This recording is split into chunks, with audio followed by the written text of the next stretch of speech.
तो इस में हम देखेंगे धारा 24 में अगर हम बात करें तो सीमा और सीमा चिन्ह के विषय में हम उप जिलाधिकारी को आवेदन देंगे।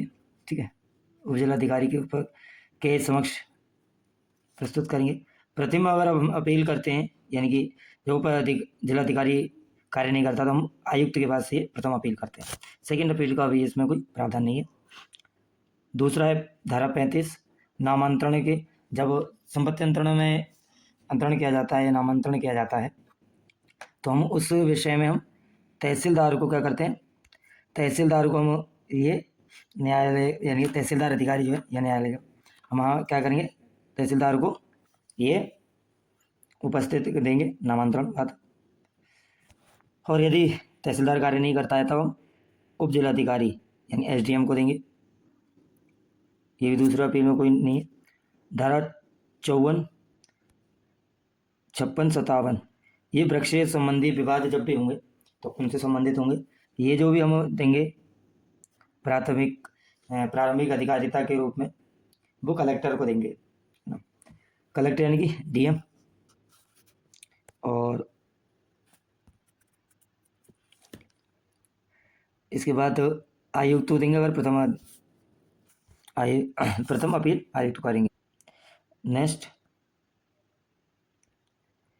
धारा 67 से संबंधित अगर कोई मामला है, ग्राम पंचायतों की भूमि में अवैध कब्जेदारी की बेदखली है, तो हम सहायक कलेक्टर को ये देंगे। और जब असिस्टेंट कलेक्टर है ना, अगर जब भी वो नहीं कर पाता है तो हम कलेक्टर के पास जाएंगे। अगला है धारा 82 टू गा से अगर संबंध में है कोई, यानी किसी संविदा या पट्टे के आधार पर भूमि के विरुद्ध, तो भूमि पर कब्जा रखता है उस व्यक्ति के विरुद्ध, है ना, यानी पट्टा या संविदा के आधार पर भूमि पर जो कब्जा रखा जाता है,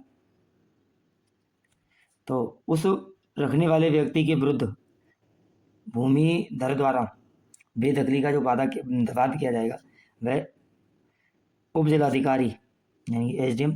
ठीक है, और अगर वह नहीं सुनता है तो आयुक्त, और आयुक्त भी कार्य नहीं कर पाता तो राजस्व परिषद के पास हम अपनी अपील पहुंचा सकते हैं। अगला है 85(1) हस्तांतरणीय अधिकार रखने वाले किसी भूमिधर के विरुद्ध ग्राम पंचायत द्वारा बेदखली के लिए वाद, यानी कि हस्तांतरणीय, कोई भी स्थानांतरण नहीं हुआ है, अधिकार नहीं है उसके पास, कोई भी हस्तांतरण अधिकार नहीं है, तो ऐसे भूमिधर को यानी भूमि रखने वाले व्यक्ति को के ऊपर ग्राम पंचायत द्वारा क्या कर सकता है, बेदखली का बात लाया जा सकता है। तो ऐसे बात को किसके समक्ष पेश किया जाएगा,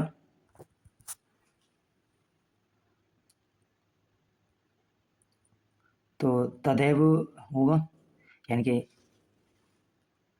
प्रारंभिक अधिकारिता एवं प्रथम अपील एवं द्वितीय अपील तदैव होगी जैसा दिया गया है 85(2) में, 96(2) में, 116, 131(1) में, इन सभी में भी क्या होंगे,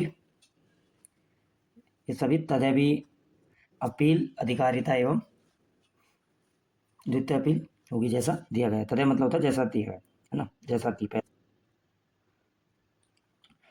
131(4) में किसी आसामी के विरुद्ध अगर बकाया पर लगान की वसूली के लिए वाद लाना है, तो हमें जो प्रारंभिक न्याय अधिकारिता कर रहे हैं वो उप जिलाधिकारी करेगा, और प्रथम अपील हम कलेक्टर के यहाँ करेंगे, और द्वितीय अपील का कोई भी प्रावधान नहीं दिया गया, यानी नहीं की जा सकती। अच्छा, 133 में व्यादेश प्रतिकर आदि के लिए उप अधिकारी के पास की जाएगी अधिकारिता, और द्वितीय प्राथमिक अपील तदैव है जैसा दिया गया है। 134 में हक बिना भूमि के अधिभोग रखने वाले व्यक्ति के विरुद्ध बेदखली या नुकसान हो या दोनों के प्रति भी क्या है, बात लाने का वो है प्रावधान। तो सबसे पहले में क्या करना पड़ेगा, उप जिलाधिकारी के पास हमें अधिकारिता करनी पड़ेगी, प्राथमिक अधिकारिता यानी प्रारंभिक वहाँ से होगी, और अगर वह नहीं करता है, जो भी निर्णय देता है, तो हम अपील कहाँ करेंगे? आयुक्त के पास, और आयुक्त के पास राज्य परिषद के पास। ठीक है, राज्य परिषद हो गया। अगला है धारा 137, एक कब्जा प्रतिकर या व्यादेश के लिए बाद जैसा दिया गया है। ठीक, 139 में एक में लगान को नियत करने हेतु बाद, लगान को फिक्स करने के लिए लगान तहसीलदार को दिया जा सकता है, अपील उप जिलाधिकारी, और सेकंड अपील नहीं की जा सकती। सुने 141 एक लगान के न्यूनीकरण के लिए आवेदन उप जिलाधिकारी, कलेक्टर, और ये शून्य रहेगा, द्वितीय अपील है ना। 144 में भूमि दर या आसीम द्वारा घोषणा के लिए बाद अगर लाया जाएगा था तो तथ्य जैसा दिया गया वैसा। और प्राथमिक अपील आयुक्त के पास और द्वितीय अपील राजस्व परिषद के पास।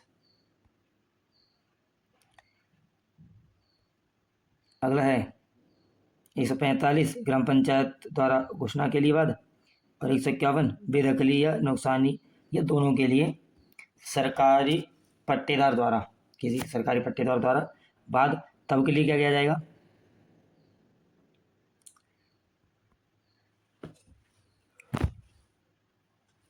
तदेव। देखिए इसमें तदेव यहाँ भी ये भी मतलब है तदेव का कि जैसे कि प्रावधान हो सकता है हमें अधिनियम में भी कोड में भी दे रखे हैं, इसमें है ना, संहिता में किसी अधिनियम में भी दे रखे हैं, विशेष अधिनियम के लिए, या कहीं और अन्य प्रावधान दे रखे हैं, तो तब तदेव का वहीं हम अर्थ लगाएंगे। ठीक है, वहीं जाके। ओके, आज के लिए बस इतना ही। ये आज जो शेड्यूल 3 है, अनुसूची 3, वह कंप्लीट होती है। धारा 206, 207 और 208, ये तीनों आज आपकी कंप्लीट होती है। ये कुछ संबंध में थे, पूरी धारा ये नहीं है आएंगी। ठीक है, आज के लिए बस इतना ही। धन्यवाद।